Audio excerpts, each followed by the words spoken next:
अपनी वाली को इम्प्रेस करने के लिए सैर कराते ही उसको नाव का आ गया है डेट अब चुनाव का। जी हाँ दोस्तों, जैसा कि आप जानते होंगे भारत के 5 राज्यों में चुनाव का डेट घोषित कर दिया गया है।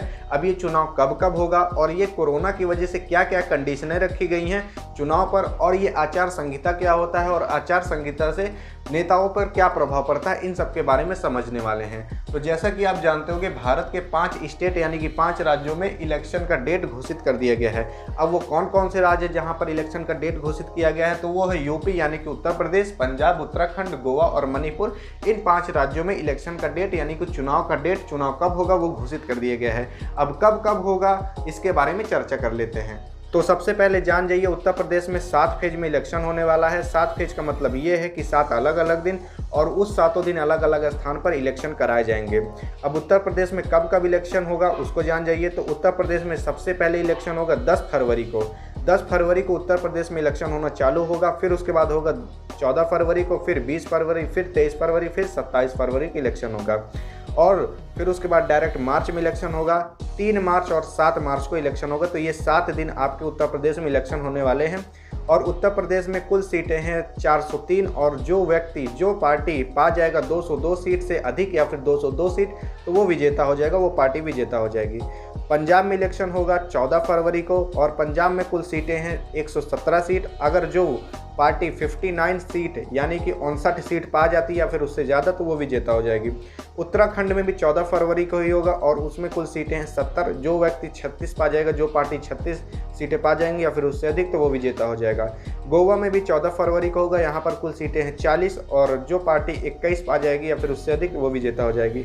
मणिपुर में 3 मार्च को होगा इलेक्शन और यहाँ पर कुल सीटें हैं 60 और जो पार्टी 31 सीट पा जाएगी या फिर उससे अधिक तो वो विजेता हो जाएगी। तो जैसा कि आप लोग जान गए होंगे कब कब कहाँ कहाँ इलेक्शन होने वाला है। अब देखिए, उत्तर प्रदेश, पंजाब, उत्तराखंड और गोवा, यहाँ सब 14 फरवरी को भी इलेक्शन होगा।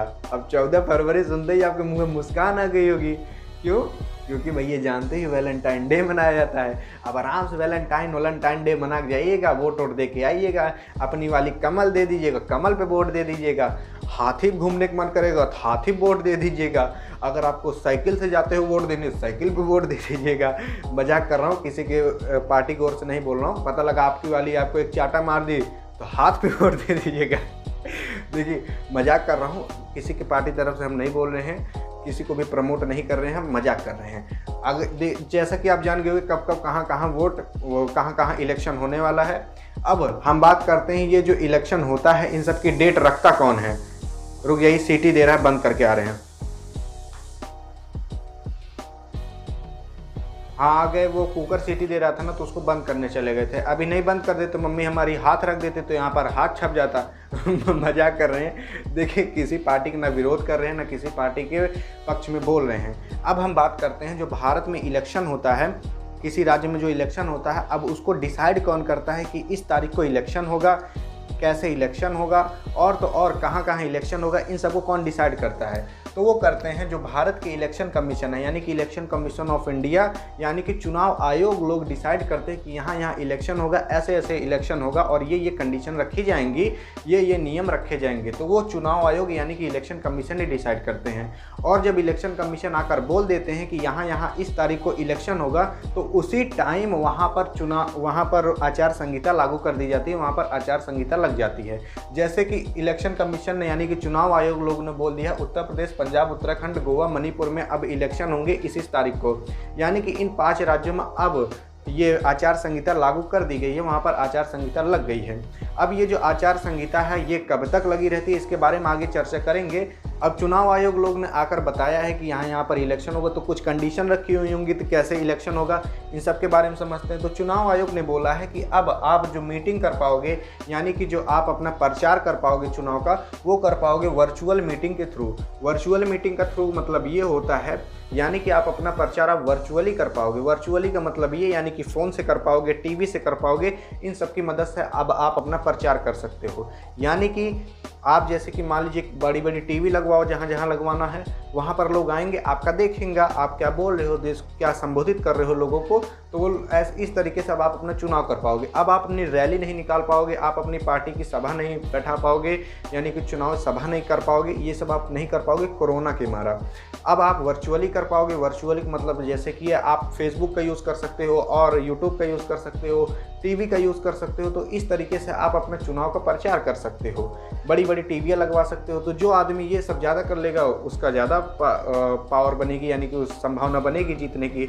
तो यही कंडीशन रखी गई कि वर्चुअली मीटिंग के थ्रू आप अपना चुनाव प्रचार कर सकते हो।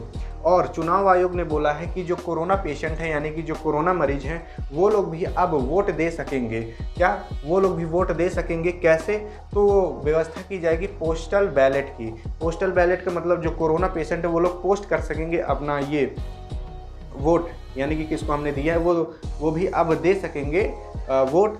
अब जो चुनाव आयोग है उसने कहा है कि 2.15 लाख से भी ज़्यादा पोलिंग बूथ स्टेशन बनाए जाएंगे। पोलिंग बूथ स्टेशन का मतलब जहां पर आप जाते हो अपना चुनाव देने, यानी कि वोट देने। अब 2,15,000 से भी ज़्यादा इसकी व्यवस्था की जाएगी। और चुनाव आयोग ने बोला है कि जो चुनावी खर्च होता है, यानी कि जो आप अपना प्रचार में खर्च करते हो, उसको बढ़ा दिया गया है। जो बड़े राज्यों में चुनाव होता है अब उस चुनावी खर्च को बढ़ा दिया गया है। देखिए पहले था 28 लाख, यानी कि बड़े राज्यों में जो आदमी लोग हैं, जो पार्टी वाले लोग हैं, वो लोग 28 लाख तक खर्च कर सकते हैं अपने चुनाव में, चुनाव प्रचार में। लेकिन अब यही 28 लाख ना रहकर अब आप 40 लाख खर्च कर सकते हो। 40 लाख तक अब जो पार्टी है वो खर्च कर सकती है अपने प्रचार के लिए। लेकिन अब आप सोचोगे कहाँ लोग 40 लाख खर्च करते हैं, करोड़ों करोड़ों खर्च करते हैं, तो चुनाव आयोग बोलता क्यों नहीं है? देखिए जब चुनाव आयोग को पता चल जाएगा सबूत के साथ कि इन्होंने 40 लाख से 1 रुपया भी ज़्यादा खर्च किया है, तो चुनाव आयोग इनके ऊपर एक्शन लेगा। अब क्या एक्शन लेगा उसके बारे में आगे हम चर्चा करेंगे। लेकिन उससे पहले जान जाइए आचार संहिता क्या होती है। आचार संहिता से नेता पर क्या प्रभाव पड़ता है? आचार संहिता, देखिए आचार संहिता जब इलेक्शन कमीशन चुनाव आयोग आकर बोल देता है तो तुरंत आचार संहिता लग जाती है। और आचार संहिता में जो नेता लोग हैं उन लोग की कुछ पावरें छीन ली जाती हैं। क्या क्या होता है वो समझते हैं। अब देखिए जैसा कि आप जानते हो जो नेता लोग हैं, जब आचार संहिता लग जाती है तो नेता लोग सरकारी गाड़ियों का यूज़ अब नहीं कर सकते आचार संहिता में। यानी कि जब आचार संहिता लग जाती है तब जो नेता लोग हैं वो लोग सरकारी गाड़ियों का यूज़ नहीं कर सकते। और तो और जो नेता लोग हैं वो ना किसी का ट्रांसफ़र कर सकते हैं, ना किसी की पोस्टिंग कर सकती हैं आचार संहिता में। और जब आचार संहिता लग जाती है तब जो सायरन वाली कार होती है, गाड़ियाँ होती हैं, उसका नहीं यूज़ कर सकते नेता लोग। यानी कि मान लीजिए योगी आदित्यनाथ जी हैं यहाँ के सीएम उत्तर प्रदेश के। अब जो योगी आदित्यनाथ जी हैं वो सायरन कार का यूज़ नहीं कर सकते। सायरन कार का मतलब वही जो वो कार के ऊपर ओए ओए बोलता है ना, नीली बत्ती लाल बत्ती लगी रहती है, इस गाड़ी का यूज़, इस कार का यूज़ नहीं कर सकते अब कोई भी नेता आचार संहिता में। और तो और जो नेता लोग होते हैं वो आचार संहिता में विज्ञापन के लिए, यानी कि प्रचार के लिए वो सरकारी पैसा का यूज़ नहीं कर सकते। सरकारी पैसा का मतलब ये है सरकार का जो पैसा है। देखिए जो सरकार रहती है उसने वो अपने प्रचार के लिए कुछ फंड रखे रहती है पैसे का, यानी कि प्रचार करने के लिए कुछ फंड रखे रहती है। फंड का मतलब पैसा रखे रहती है। तो अब वो जो फंड है, सरकारी पैसा है, अब वो विज्ञापन के लिए यानी कि चुनाव प्रचार के लिए वो यूज़ नहीं कर सकती।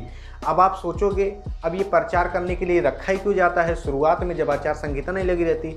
जैसा कि मान लीजिए कोई नेता है, अब कोई नेता ने कुछ चीज़ें अनाउंस कर दी है कि यहाँ पर ये बनेगा, तो लोगों को बताने के लिए लोग पोस्टर लगाते हैं। अब वो पोस्टर लगाना भी ज़रूरी है ताकि लोगों को पता चल सके, तो इसलिए प्रचार के लिए भी सरकार कुछ पैसा रखे रहती है। लेकिन अब ये पैसा भी जो बचा होगा उनके पास, सरकार के पास, वो पैसा भी अब जहाँ पर आचार संहिता लगी है वहाँ के नेता लोग वो पैसा भी नहीं यूज़ कर सकते हैं अपने विज्ञापन के लिए, अपने प्रचार के लिए। अब उनको जो पैसा खर्च करना है वो अपनी जेब में से निकाल के करें या फिर यहाँ थैली में से निकाल करें, कहीं से भी करें, अब वो नहीं ले सकते पैसा सरकार का। अब देखिए और तो और जब आचार संहिता लग जाती है तो जो नेता लोग होते हैं वो तो ना कोई योजना ला सकते हैं और ना किसी चीज़ का उद्घाटन करा सकते हैं। जैसा कि मान लीजिए मोदी जी ने कोई चीज़ अनाउंस कर दिया कि अब ये काम कराया जाएगा, यहाँ पर ये बनाया जाएगा, लेकिन नेता लोग नहीं बनवा सकते आचार संहिता में। और आचार संहिता में जो प्रदेश का सीएम है वो कहने के लिए सीएम रह जाते हैं, और जो सीएम हैं और जो विपक्ष के पार्टी लोग हैं वो दोनों लोग बराबर हो जाते हैं, यानी कि पावर बराबर हो जाती है कि जितनी पावर इनके पास उतनी पावर उनके पास। अब हम बात करते हैं आचार संहिता हटती कब है। देखिए आचार संहिता जैसा कि आप जानते हो कि जिस दिन इलेक्शन का डेट अनाउंस किया जाता है उसी दिन से आचार संहिता लग जाती है, और जिस दिन रिजल्ट आ जाता है, रिजल्ट यानी कि कौन जीता है, कौन सीएम बना है, उसी दिन आचार संहिता हट जाती है। जिस दिन रिजल्ट आएगा उस दिन आचार संहिता हट जाएगी और जिस दिन इलेक्शन का डेट आएगा उस दिन आचार संहिता लग जाती है। अब हम बात करते हैं आचार संहिता में जो नेता लोग होते हैं, अगर वो नेता लोग इलेक्शन कमीशन ने जो कंडीशन रखी है, यानी कि इलेक्शन कमीशन ने कहा है कि आप 40 लाख रुपए खर्च कर सकते हो, इससे अधिक नहीं खर्च कर सकते। अगर नेता लोग कहे हट हम बात नहीं मानेंगे इनकी, तो क्या होगा? अगर मान लीजिए किसी पार्टी ने 40 लाख से ज़्यादा खर्च कर दिया और आप जा कह रहे हो कि देखिए इन्होंने 40 लाख से ज़्यादा खर्च किया है, कई करोड़ों रुपए खर्च किए हैं अपने प्रचार में, तो इलेक्शन कमीशन कहेगा कि प्रूफ दिखाओ कहाँ खर्च किया है। अगर आपने प्रूफ दिखा दिया तब तो भैया जो वो पार्टी है, जो वो नेता है जिसका आप प्रूफ दिखा रहोगे कि इस नेता ने इससे ज़्यादा खर्च किया है, तो उसके ऊपर क्या होगा उसको समझते हैं। अगर आपने प्रूफ कर दिया कि इस नेता ने 40 लाख से ज़्यादा रुपए खर्च किया है, तो वो जो नेता है वो उसको बैन कर दिया जाएगा 3 साल के लिए। यानी कि वो नेता जो रहेगा वो 3 साल तक तो ना तो प्रचार कर सकेगा ना ही चुनाव लड़ सकेगा। यानी कि भले वो करोड़ों रुपए खर्च किया हो, उसका करोड़ों रुपए सारा बेकार हो जाएगा, वो ना इलेक्शन लड़ पाएगा। इसी बार अगर चुनाव आयोग को पता चल गया और चुनाव आयोग कह दिया कि आप नहीं लड़ सकते, तो वो नहीं लड़ सकता, और तो और वो 3 साल तक प्रचार भी नहीं कर सकता। अब आप सोच रहे हो मैं ऐसे कह दे रहा हूँ, तो भैया सेक्शन 10A के तहत आपके ऊपर ये आरोप लगा दिया जाएगा कि आपने चुनाव आयोग की बात नहीं मानी, जिसके कारण आप 3 साल तक ना तो चुनाव लड़ पाओगे ना ही कोनो प्रचार कर पाओगे। अब देखिए, अगर मान लीजिए चुनाव आयोग ने ये कहा कि आप केवल 3 गाड़ियाँ ले जा सकते हो अपने प्रचार में, वैसा तो अभी कहा नहीं कुछ, मान लीजिए कह दिए चुनाव आयोग ने आप 3 गाड़ियाँ ले जा सकते हो, और कौनो नेता है कह रहा है अरे हम बहुत राजा हैं 10 गाड़ियाँ लेकर चलेंगे, तो अगर कौनो आदमी जाकर शिकायत कर दिए कि ये 10 गाड़ियाँ लेकर जा रहे हैं और आपने प्रूफ कर दिया कि ये 10 गाड़ियाँ लेकर जा रहे हैं, मान लीजिए फोटो तो खींच लिए या फिर कौनो तरीके से प्रूफ कर दिया कि 10 गाड़ियाँ लेकर चल रहे हैं, और चुनाव आयोग को पता चल गया, तो चुनाव आयोग उनके ऊपर सेक्शन 10A लगा देगा और वो ना तो 3 साल तक चुनाव लड़ पाएंगे ना ही 3 साल तक वो प्रचार कर पाएंगे। तो जितना पैसा खर्च कर रहोगे सब व्यर्थ हो जाएगा, इसीलिए संभाल के प्रचार करिए। आई होप आप समझे होगे यहाँ पर सब। तो यहाँ पर होती है वीडियो एंड। वीडियो पसंद आए तो अपनी वाली के पास करिएगा सेंड, ताकि वो भी कुछ चुनाव के बारे में जान जाए, खाली वैलेंटाइन डे ना बनाए 14 फरवरी को। मिलेंगे नेक्स्ट वीडियो में, तब तक के लिए जय हिंद और जय भारत।